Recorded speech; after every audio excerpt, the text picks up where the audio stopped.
আসসালামু আলাইকুম। একজন ভদ্রলোক দেখেন দিন রাত পরিশ্রম করে যাচ্ছেন ইসলামের জন্য, ইসলাম প্রচারের জন্য। দেখেন আপনারা।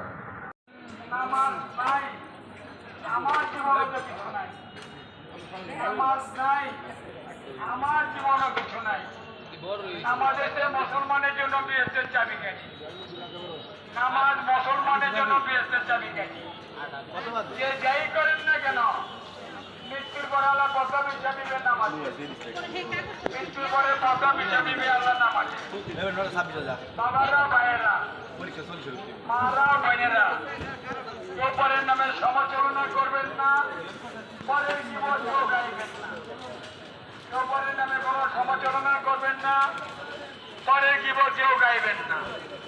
পরের নামে সমালোচনা করা, পরের নামে গীবত গাওয়া, নিজের আপন মরা ভাইয়ে গোস্ত খাওয়া সমানাল কোরআন।